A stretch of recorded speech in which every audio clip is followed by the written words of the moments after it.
新見南吉作ゴンギツネ。これは私が小さい時に村の茂平というおじいさんから聞いたお話です。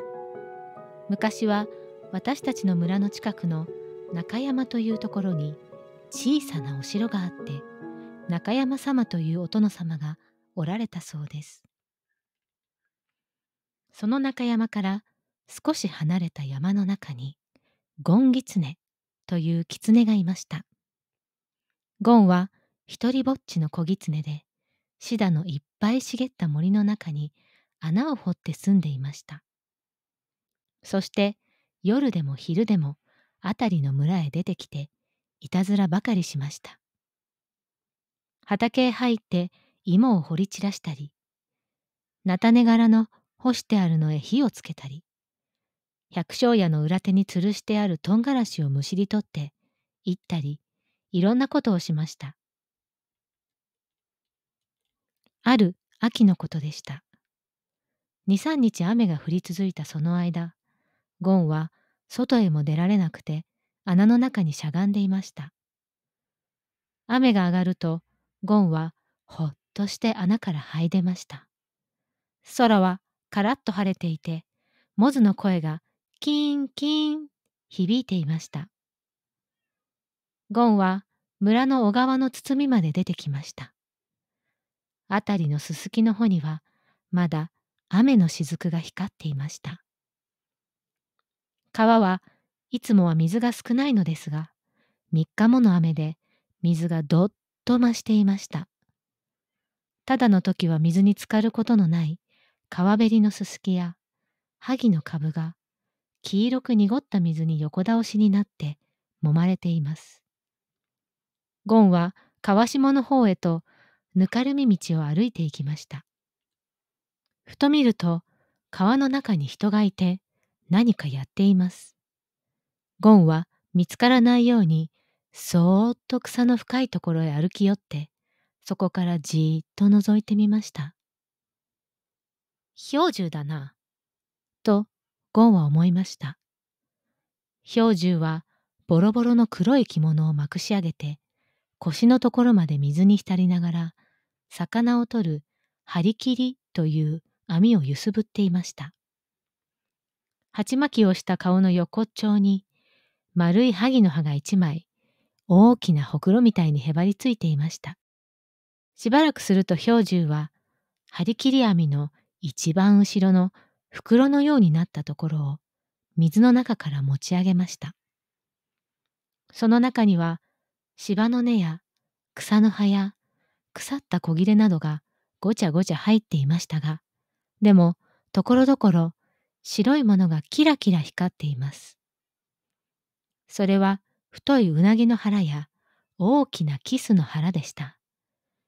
氷柱はビクの中へそのうなぎやキスをゴミと一緒にぶち込みました。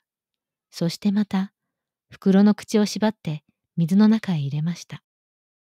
氷柱はそれからビクを持って川から上がり、ビクを土手に置いといて、何を探しにか川上の方へかけていきました。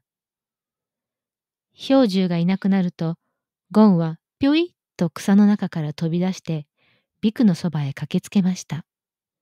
ちょいといたずらがしたくなったのです。ゴンはビクの中の魚をつかみ出しては、張り切り網のかかっているところより、下手の川の中をめがけて、ポンポン投げ込みました。どの魚も、トボンと音を立てながら、濁った水の中へ潜り込みました。一番しまいに、太いうなぎをつかみにかかりましたが、何しろぬるぬると滑り抜けるので、手ではつかめません。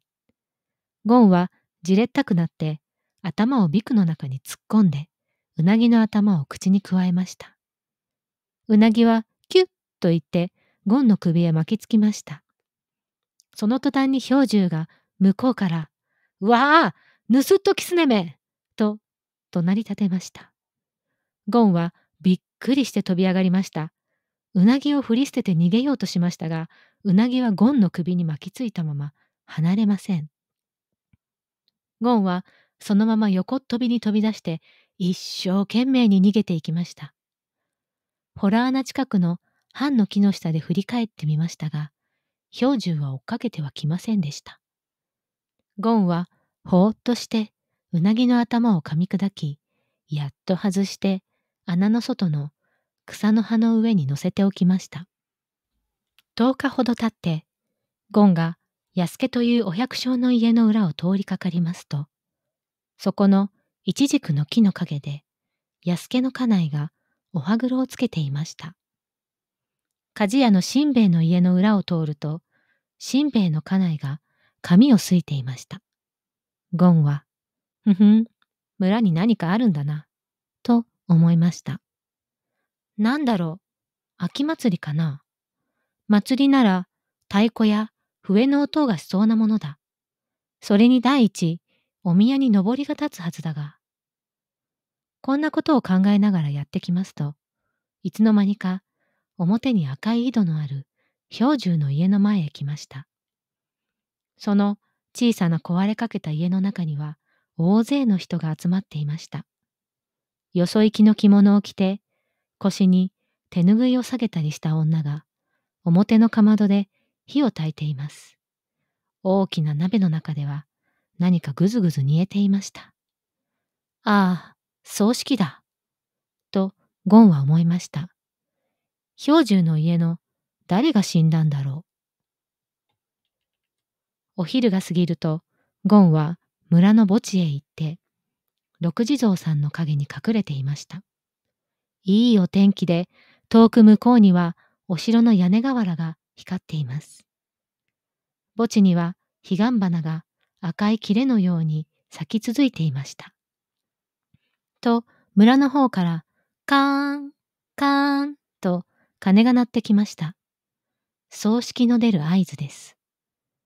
やがて白い着物を着た葬列の者たちがやってくるのがちらちら見え始めました。話し声も近くなりました。葬列は墓地へ入ってきました。人々が通った後には彼岸花が踏み折られていました。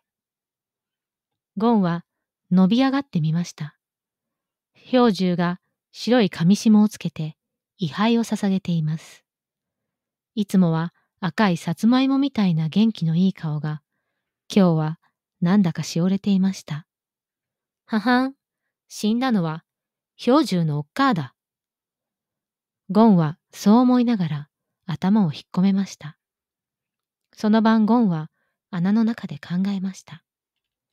兵十のおっかあは床についていて、うなぎが食べたいと言ったに違いない。それで兵十が張り切り網を持ち出したんだ。ところがわしがいたずらをして、うなぎを取ってきてしまった。だから兵十はおっかあにうなぎを食べさせることができなかった。そのままおっかあは死んじゃったに違いない。ああ、うなぎが食べたい、うなぎが食べたいと思いながら死んだんだろう。あんないたずらをしなければよかった。兵十が赤い井戸のところで麦を研いでいました。兵十は今までおっかあと二人きりで貧しい暮らしをしていたもので、おっかあが死んでしまってはもう一人ぼっちでした。俺と同じ一人ぼっちの兵十か。こちらの物置の後ろから見ていたゴンはそう思いました。ゴンは物置のそばを離れて向こうへ行きかけますと、どこかでイワシを売る声がします。イワシの安売りだい。生きのいいイワシだい。ゴンはその威勢のいい声のする方へ走って行きました。と、安助のおかみさんが裏戸口から、イワシを送れと言いました。イワシ売りは、イワシのかごを積んだ車を道端に置いて、ピカピカ光るイワシを両手で掴んで、安助の家の中へ持って入りました。ゴンはその隙に、かごの中から5、6匹のイワシを掴み出して、元来た方へ駆け出しました。そして、兵十の家の裏口から家の中へイワシを投げ込んで、穴へ向かって駆け戻りました。途中の坂道で振り返ってみますと、兵十がまだ井戸のところで麦を研いでいるのが小さく見えました。ゴンはうなぎの償いに、まず一ついいことをしたと思いました。次の日には、ゴンは山で栗をどっさり拾って、それを抱えて兵十の家へ行きました。裏口から覗いてみますと、兵十は昼飯を食べかけて、茶碗を持ったまま、ぼんやりと考え込んでいました。変なことには、兵十のほっぺたにかすり傷がついています。どうしたんだろうとゴンが思っていますと、兵十が独り言を言いました。一体誰がイワシなんかを俺の家へ放り込んでいったんだろう。おかげで俺は盗人と思われて、イワシ屋のやつにひどい目に遭わされた。と、ブツブツ言っています。ゴンは、これはしまったと思いました。かわいそうに兵十は、イワシ屋にぶん殴られて、あんな傷までつけられたのか。ゴンはこう思いながら、そっと物置の方へ回って、その入り口に栗を置いて帰りました。次の日も、その次の日も、ゴンは栗を拾っては、兵十の家へ持ってきてやりました。その次の日には、栗ばかりでなく、松茸も2、3本持っていきました。月のいい晩でした。ゴンはぶらぶら遊びに出かけました。中山様のお城の下を通って少し行くと、細い道の向こうから誰か来るようです。話し声が聞こえます。チンチロリン、チンチロリンと松虫が鳴いています。ゴンは道の片側に隠れてじーっとしていました。話し声はだんだん近くなりました。それは兵十とカスケというお百姓でした。そうそう、なあカスケと兵十が言いました。ああ、おら、この頃、とても不思議なことがあるんだ。何が？おっかあが死んでからは、誰だか知らんが、俺に栗や松茸なんかを毎日毎日くれるんだよ。誰が？それがわからんのだよ。俺の知らんうちに置いていくんだ。ゴンは二人の後をつけていきました。本当かい？本当だとも。嘘と思うなら明日見に来いよ。その栗を見せてやるよ。へえ、変なこともあるもんだな。それなり、二人は黙って歩いていきました。カスケがひょいっと後ろを見ました。ゴンはビクッとして小さくなって立ち止まりました。カスケはゴンには気がつかないで、そのままさっさと歩きました。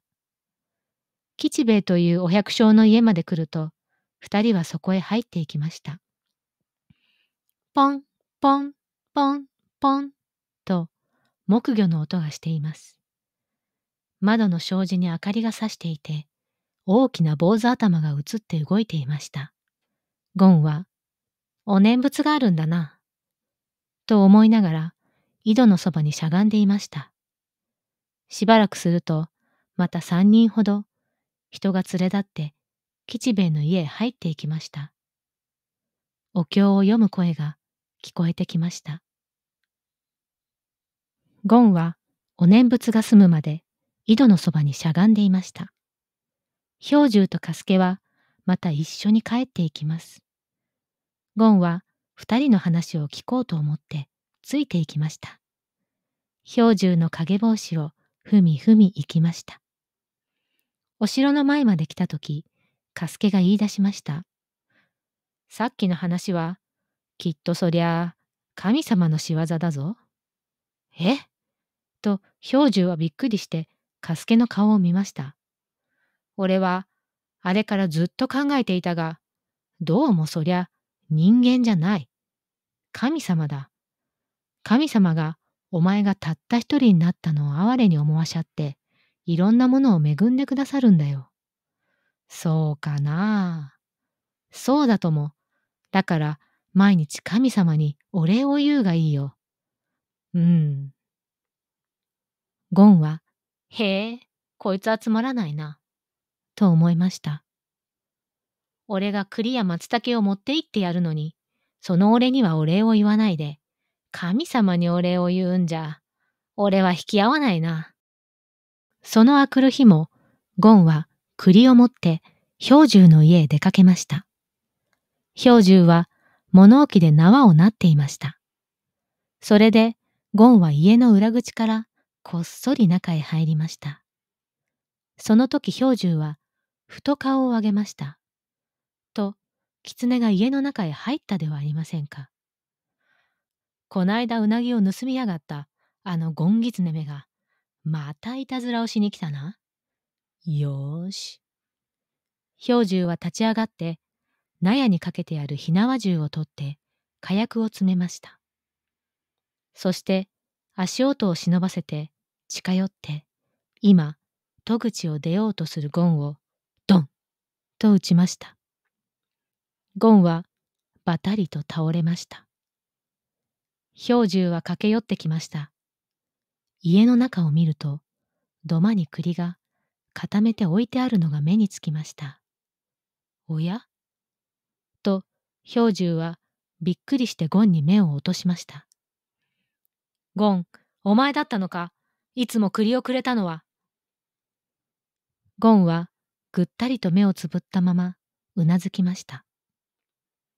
兵十は火縄銃をばたりと取り落としました。青い煙がまだ筒口から細く出ていました。琴の葉の森でのひととき、いかがでしたか？このチャンネルでは物語や詩を静かに読み継いでいます。よろしければチャンネル登録をして、また遊びにいらしてくださいね。お相手は中島莉子でした。